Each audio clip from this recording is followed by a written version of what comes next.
du 7 décembre ne représentait aucun corps d'armée et aucune faction significative d'un quelconque corps d'armée et il ne pouvait en aucun cas l'emporter. On l'écoute. Ils ont été chassés de la maison, vaillamment. Même moi-même, je n'ai pas eu peur d'être avec la garde républicaine, parce que je savais très bien que jamais cela ne prospérerait, que nous ferons face. Ils sont allés à la radio, on les a poursuivis, ils ont été délogés très vite de la radio, mais il y a eu un temps qui s'est écoulé entre le moment où ils ont été délogés et le moment où le ministre de l'Intérieur est venu s'exprimer. C'était un week-end, il fallait qu'ils viennent de Calavi. Et c'était la personne la plus indiquée. Mais ceux qui sont à la CRTB ont bien vu qu'il n'y avait pas eu de résistance. On les a poursuivis, ils sont partis très vite. Bon, c'était des voyous. C'était des voyous, des petits terroristes qui ont été manipulés, encouragés par quelques acteurs marginaux politiques du Bénin et puis quelques également personnes étrangères que je me garderai d'évoquer ici parce que la justice s'est déjà saisie de cette affaire-là. Donc c'est des petits voyous, des barlotins, c'est même pas comment il faut les qualifier. Alors Patrice Talon n'est pas disposé à considérer, à admettre, à reconnaître que sa manière d'exercer le pouvoir a pu contribuer à nourrir les rancœurs et donc les projets des putschistes. Aucune œuvre humaine n'est parfaite, hein? Donc ce que vous qualifiez peut-être de dysfonctionnement de l'action publique, c'est vous qui le dites. Je ne sais pas si le mot est approprié. Il n'y a rien, aucune action, nulle part au monde, soit capable de faire l'unanimité. Aucune action humaine. Même le Créateur ne fait pas l'unanimité. À plus de raison, les hommes et l'action humaine. Donc, ce qui a pu, dans le courant de l'action publique, dans le mandat, ou les mandats qui se sont écoulés, ne pas plaire à certains, aux uns aux autres, ont pu porter même parfois préjudice, à tort ou à raison, à certains, peuvent être de nature à ce qu'il soit souhaité que le président, le chef d'équipe décède. Pourquoi pas? On peut dire, oh là là, si une mort emporte celui-là, mes peines seraient finies. C'est pareil, hein, vous savez, quelqu'un qui pense que la rigueur de l'État, la rigueur des institutions est imprimée par le chef et qui lutte de manière implacable contre la corruption. Et si quelqu'un vide la corruption, il peut souhaiter que tout cela s'arrête par la disparition du chef. C'est humain, c'est humain. Le président béninois qui a aussi expliqué pourquoi il a fait appel à l'aide extérieure dans la lutte contre cette tentative de renversement. On l'écoute à nouveau. Nous avons dit, il ne faut surtout pas que les affrontements entre l'armée loyaliste, l'armée tout court et ses voyous engendrent encore des pertes en vie humaine. On avait déjà perdu 2 personnes. Ne disposons pas d'aéronefs susceptibles de faire des frappes ciblées pour détruire 1 ou 2 de ces blindés, parce que c'est leur seule arme, c'était ça. Ce sont des armes puissantes, en face desquelles il fallait déployer la même force de frappe. C'est vrai, nous étions en supériorité. Toute l'armée béninoise, avec une vingtaine de garçons, c'est vite fait. Mais il y aurait dans tous les cas, si on avait utilisé nos armes, il y aurait des dégâts. Alors je me tourne vers vous, Roland et Théophile. Comment jugez-vous cette communication politique de la part du président Patrice Talon, Roland? Alors, première remarque, c'est que moi je crois que depuis le début de cette affaire-là, la communication des autorités béninoises a été bien maîtrisée parce que même pendant les événements, ils ont pu rassurer avec notamment l'intervention du ministre de l'Intérieur. Je ne crois pas qu'à un moment donné, ils aient perdu la bataille de la communication. Je pense d'ailleurs que ça a été leur première réussite, c'est de pouvoir maîtriser la communication, de rassurer, de montrer qu'à aucun moment Patrice Talon n'a perdu le pouvoir. les mutins de l'opinion publique. Absolument, aussi, absolument. Et maintenant, si on revient sur ce qu'il dit, la vérité, c'est que la réalité, c'est tout autre. Je lisais le journal Le Monde hier qui disait clairement comment les forces internationales qui sont intervenues, donc le Nigeria et les forces spéciales françaises, ont aidé à sauver le pouvoir de Patrice Talon. Donc en fait, la réalité est tout autre. Et quand il dit que c'est un petit groupe isolé de petits voyous, ce n'est pas l'avis des journalistes du Monde qui rappellent que depuis un certain nombre d'années, depuis quelques mois en tout cas, il y a un certain malaise au sein des forces béninoises, notamment dû au fait que dans la lutte contre le terrorisme au nord, il manquerait de moyens et que même à l'heure actuelle où on parle, au sein des hauts gradés, il y a une forme de méfiance parce qu'on ne sait pas qui soutenait ou pas les mutins. Donc, moi, j'ai envie de dire qu'il a gagné, certes, il a bien communiqué, mais la réalité n'est pas toujours ce qu'il essaie de, là, de faire voir dans cette déclaration. Théophile, c'est vrai que Patrice Talon affiche une certaine forme de suffisance quand même dans la façon dans le bilan qu'il tire de ce coup d'État manqué. On aurait dit que de toutes les façons, les mutins auraient été écartés, quoi qu'il arrive, alors que, comme le dit Roland, c'est peut-être passé de justesse. Alors, Patrice Talon a peut-être fait preuve de suffisance, en tout cas, il a fait preuve d'assurance et il communique bien, il est allé à bonne école, je pense qu'il a des bonnes références. Il m'a fait penser au général de Gaulle, après le putsch des généraux d'Alger, qui disait un carteron de généraux. Donc en fait, en gros, c'est pas un carteron de généraux, c'est une bande de petits voyous et de petits terroristes. Alors l'utilisation du mot terroriste, je m'en serais passé parce que ça n'augure jamais rien de bon quand on utilise ce mot en parlant de personnes qui ne sont pas des terroristes. Ça signifie quelque chose de la nature, peut-être pas du pouvoir, mais en tout cas de la volonté du pouvoir face à un problème, c'est-à-dire la volonté d'extermination et d'éradication, parce qu'on ne négocie pas avec les terroristes, bien entendu. En dehors de ça, c'est une bonne communication. Effectivement, il faut rassurer, et il donne l'impression de rassurer. En tout cas, le chef d'État, le père de la nation, donne l'impression de rassurer. Maintenant, il n'est pas sûr que l'homme politique rassure à tous les niveaux, parce qu'il y a deux interprétations que l'on peut faire. On peut penser que ce coup d'État était... Il y en a trois. On peut penser que ce coup d'État était légitime, ça c'est la première. On peut penser que ce coup d'État était illégitime, mais que le pouvoir a donné du grain à moudre à ceux qui ont lancé cette opération. Et la troisième chose, c'est que le coup d'État était totalement illégitime, circulé, il n'y a rien à voir. Et c'est dans ce circulé, il n'y a rien à voir que Patrice Talon se situe. En gros, le changement de la Constitution 6 mois avant l'élection, en dehors des règles du pacte de la CEDEAO, c'est pas grave. Le fait qu'on ait des élections courues d'avance avec le principal parti de l'opposition qui a été mis de côté, ce n'est pas grave. Il n'y a rien à voir circuler. Je pense que dans le fond, il y a des craintes à avoir.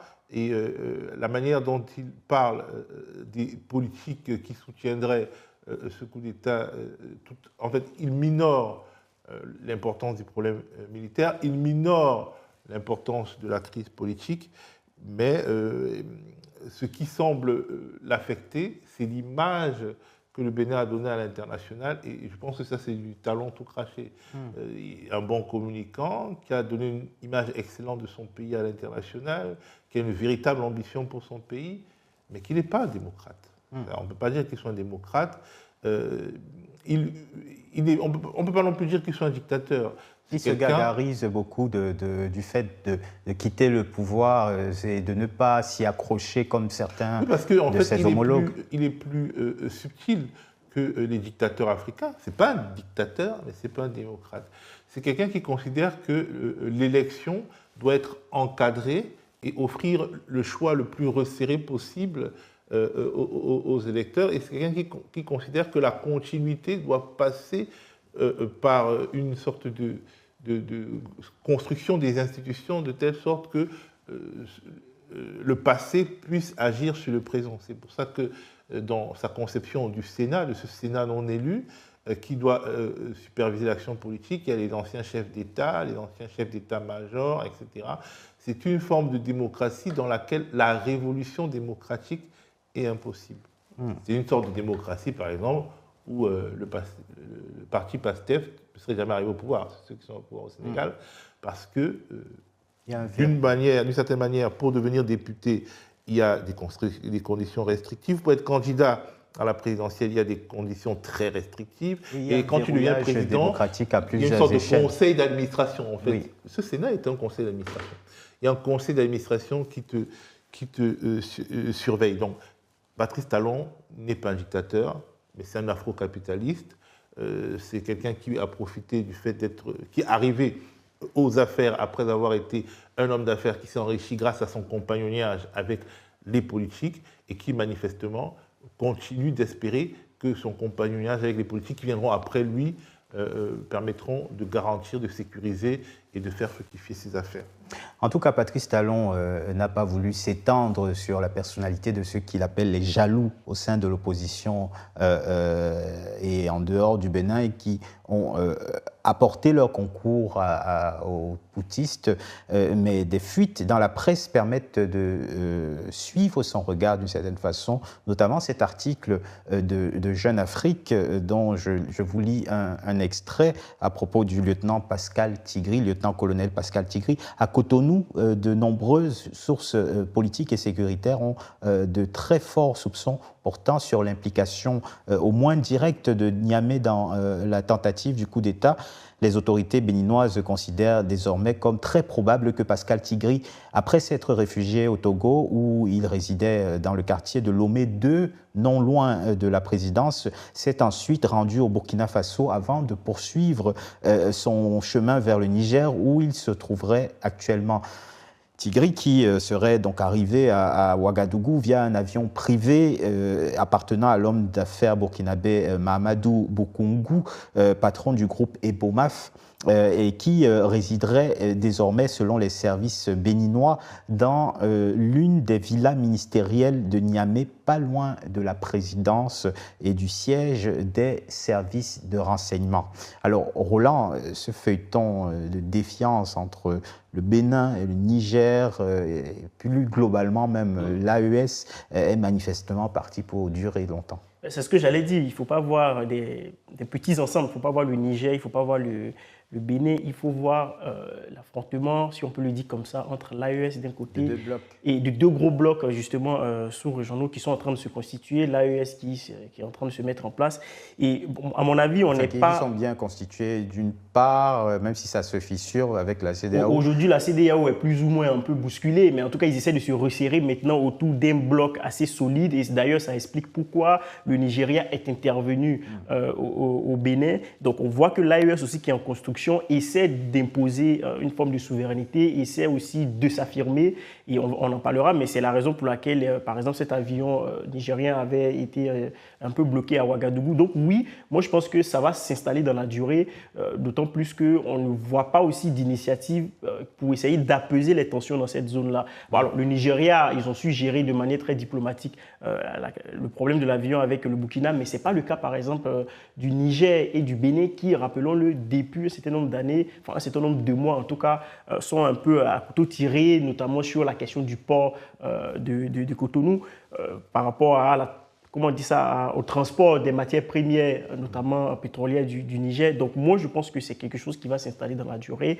tout simplement parce que ces deux blocs-là même sont insérés dans deux gros ensembles au niveau international beaucoup plus grands. Donc d'un côté, vous avez la Russie qui soutiendrait, en tout cas comme ça, l'AES, et d'un autre côté, le bloc occidental, donc l'Union européenne et ses alliés qui soutiendraient la CEDEAO. Donc en fait, c'est plusieurs strates comme ça. On a un strate international où on a ces grands ensembles-là. On a ensuite le niveau régional, donc l'AES et la CEDEAO, et ensuite on a les pays. Donc en fait, ça s'inscrit dans les tensions internationales qu'on connaît en ce moment.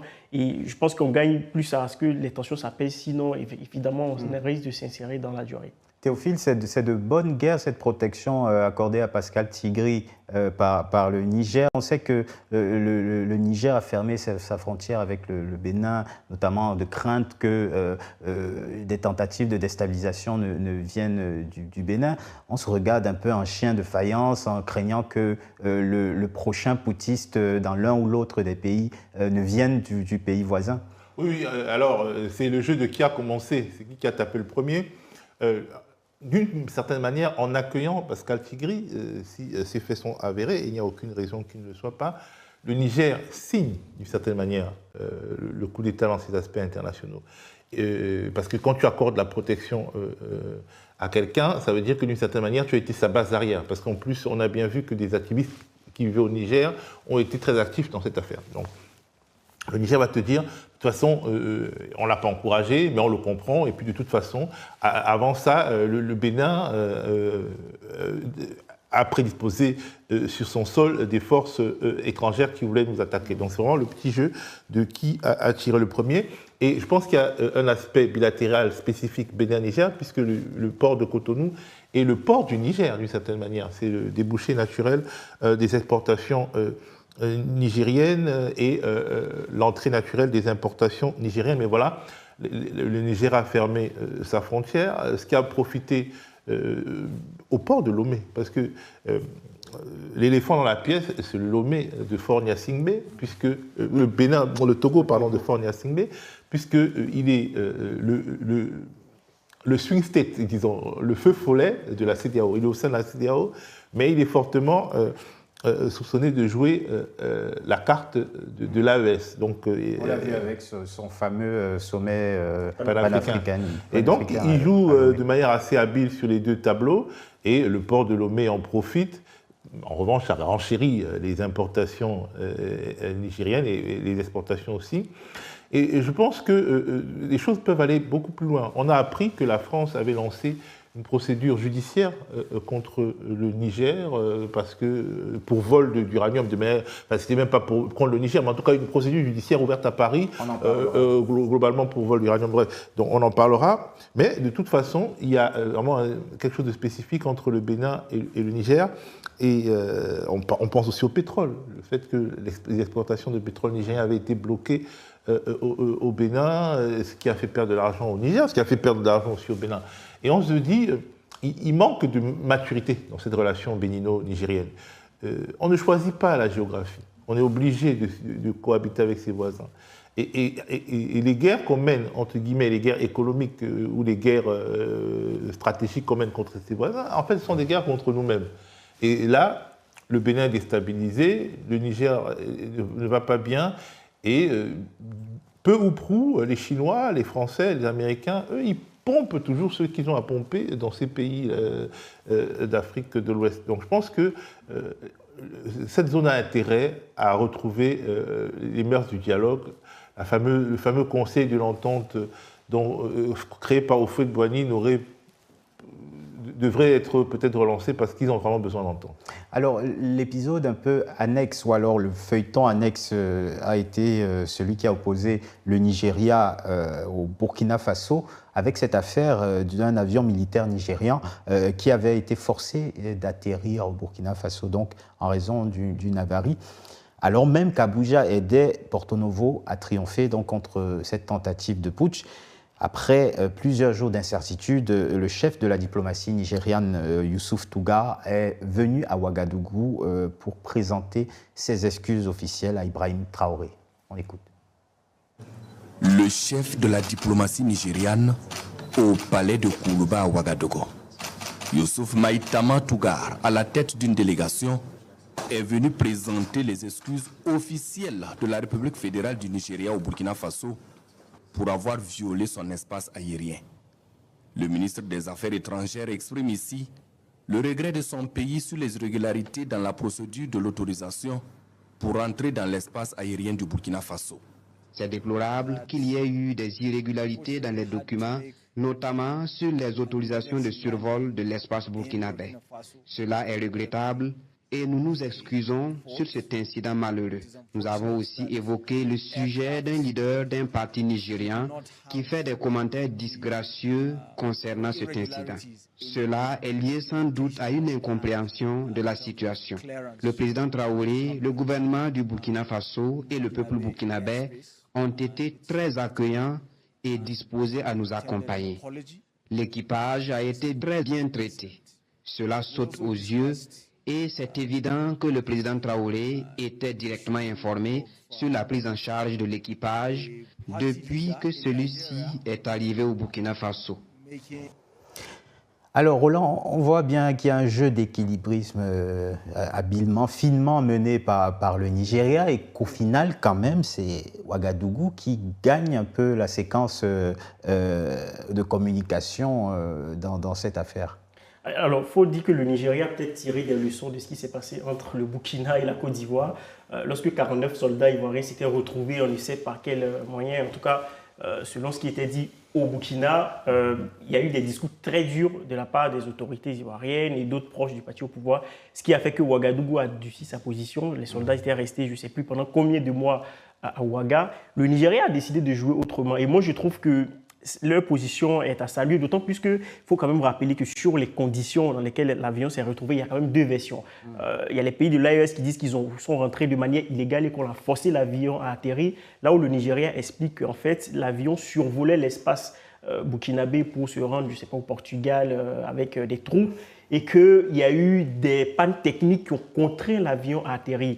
Donc en fait, ce sont ces deux versions-là qui s'affrontent dans cette affaire-là, et heureusement que le Nigeria a choisi, moi je ne pourrais pas dire que le Burkina a gagné, mais je dirais que les deux pays sortent un peu grands de cette affaire puisque le Nigeria renforce un peu l'image d'un pays qui est plutôt coopérant même s'il venait de bombarder au Bénin.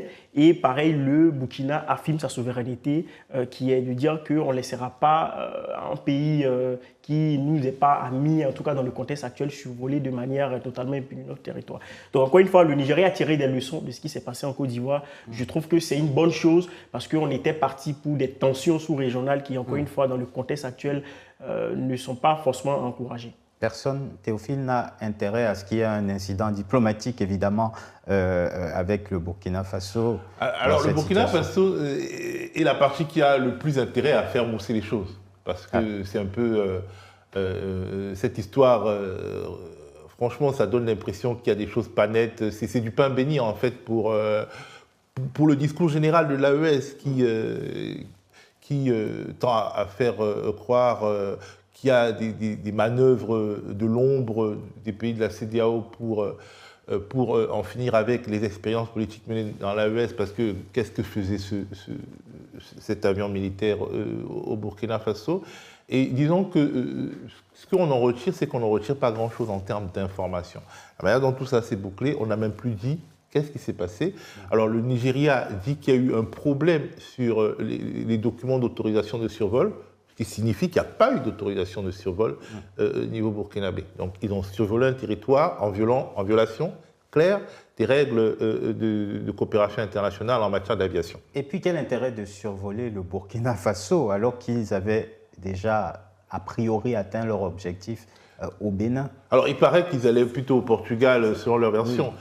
Mais bon, le Portugal ne s'est pas exprimé. Et puis finalement, on n'en parle plus trop. Parce que si un vol est prévu pour aller au Portugal, il y a une routine aéroportuaire. Enfin, je veux dire, il y a des centaines d'avions qui traversent le sol, le ciel africain tous les jours. Hein. Et ces procédures d'autorisation de survol, elles sont répétées à chaque fois. Il y a surtout quand ce ne sont pas des avions réguliers, et que les jets privés, tout ça, ils ont des autorisations de survol. Personne n'a jamais eu de problème d'oubli d'une autorisation de survol. Donc, soit, effectivement, ils ont oublié l'autorisation de survol, mais il se trouve que c'est justement le jour où il y avait leurs avions ont volé pour aller au Bénin. Bref, je pense qu'on aurait gagné, nous, en tant que journalistes, à avoir plus d'informations.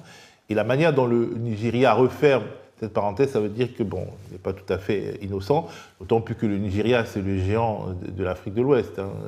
Si le grand frère va demander pardon au petit frère, c'est une victoire pour le petit frère, d'une certaine manière. Merci Théophile, merci Roland. On se retrouve tout de suite pour la seconde partie de notre émission.